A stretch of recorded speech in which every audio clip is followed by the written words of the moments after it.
In this video, we're going to be talking about the best medicinal herbs for women to help manage many of the common issues that women deal with. They can be quite troublesome. So number one on this list is chamomile. Now, you're probably familiar with chamomile for its benefits in relation to sleep and insomnia and things like that. However, it's been used in clinical trials for many other things as well, such as mastalgia, specifically cyclic mastalgia. Mastalgia is breast pain. And this is the type that occurs usually around one specific time of the month, not just one day of the month, but at the same time of the month. That's why it's called cyclic, and it's usually in relation to the menstrual cycle. And a chamomile can actually reduce the symptoms of the pain that these individuals experience. Next is dysmenorrhea. This is painful menstruation, menstrual cramps, menstrual pains, period pains, and chamomile can actually reduce that as well. Next is PMS, that's premenstrual syndrome. This is basically a group of symptoms that women experience usually in the days coming up to the onset of the menstrual cycle, and it can actually last quite some time, right into the week after. It's a group of symptoms such as irritability, mood swings. They can be bloating. They can be anxiety. An issue with anxiety. They can be even depression and many other symptoms associated with it. It can be mild and it can get really severe as well. It really depends on the individual.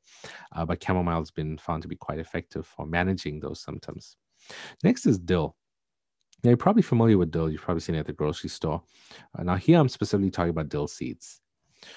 Now, dill seeds have been used in clinical research for several things. When it comes to women specifically, though, PCOS is the one that really stands out. That's polycystic ovary syndrome or ovarian syndrome.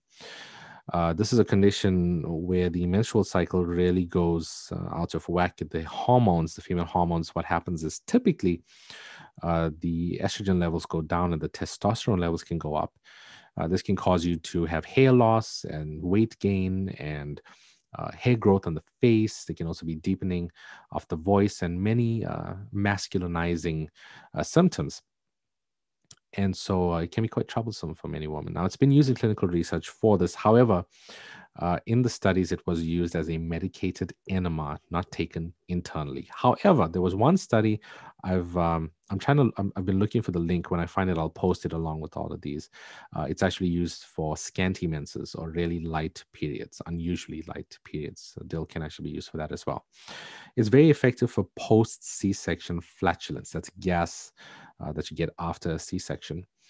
And it's also used for labor anxiety. Basically, when somebody goes into labor, obviously the anticipation of the pain associated with labor can bring upon a lot of anxiety, and dill has been found to be quite effective in a study for that. Next is a medicinal herb known as Shatavari. You're going to want to say Shatavari, but it's actually pronounced Shatavari. It comes from Ayurvedic medicine, and it means, Shata means 100, and Avari means husbands. So basically, it's an exaggeration of the benefits, saying that a woman could tolerate 100 husbands. I don't know how anybody could tolerate 100 husbands, but that's the name of it. Now, it's been used in clinical research for Pmdd. I put that first on the list because this is a really severe condition that needs a lot more attention and people need solutions for it. Pmdd is basically a severe form of PMS. That's it, just in a nutshell. There's more to it than that. It stands for premenstrual dysphoria disorder. And like I said, it's a really severe PMS, and Shatavari has been found to be effective for managing those symptoms. Shatavari is actually very well known for infertility as well. It's typically combined with other medicinal herbs for infertility. It's really good for postmenopausal osteoporosis because it helps to balance out some of the female hormones, as well as the fact that Shatavari is actually a nutritionally dense medicinal herb. Actually, the roots is used from Shatavari. Next, it's really good for breast milk production. This is actually one of the primary uses of Shatavari in Ayurvedic medicine, in that it can actually increase breast milk production. So for nursing mothers, this is great. And last on this list, I put an asterisk next to it, DUB. That stands for dysfunctional uterine bleeding.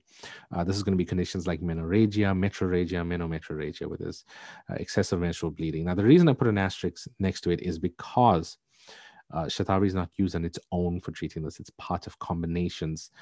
There's one formula where Shatavari is combined with licorice root and rice water.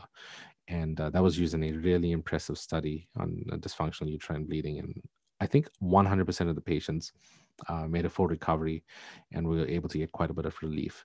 Now, I actually use this combination with many of the people who come to me, and I found it to be really, really effective.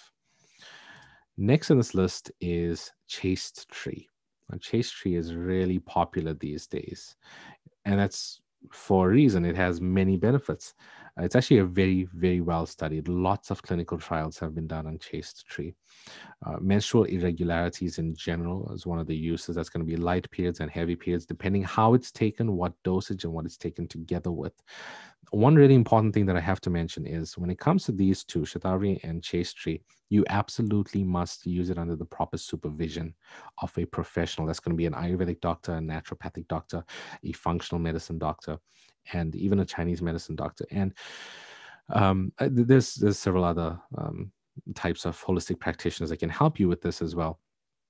But these are not pharmaceutical drugs. These are natural medicinal herbs, and they are well studied, but they can be dangerous if you don't know what you're doing. I've seen people screw up with Shatavari. I've also seen people screw up with Chaste Tree. Next is, as I was saying, Chaste Tree. Sorry, I went off topic there because it's important. Now, Chaste Tree is also used for PMS, premenstrual syndrome, also for mastalgia, again, specifically cyclic mastalgia. It also increases breast milk production, great for fertility, and last is probably the most important benefit. And again, I say it's important because there's so few options out there for this PMDD, premenstrual dysphoria disorder. Chaste Tree is really beneficial. I actually use a combination of these two along with a few other things for people who come to me with this problem, and it's really, really effective. Again, use it under proper supervision. There's one other thing that I did not put on this list that I should have put here. That is Fenugreek. Fenugreek, everybody knows what Fenugreek is. I should have put it on this list. That should have been number 5. Fenugreek is also really good for breast milk production. It increases the production of breast milk. It's also really good for vaginal dryness and managing the symptoms of menopause. It has many other benefits too for blood sugar. It was used in a really impressive study for patients with diabetes type 1. Yeah, type 1. You wouldn't think that anything could help in that case, right? But Fenugreek was found to be quite effective for that. So I'm sorry I didn't put that on this list, but just to mention that for you. So these are some of the medicinal herbs that are really good for women.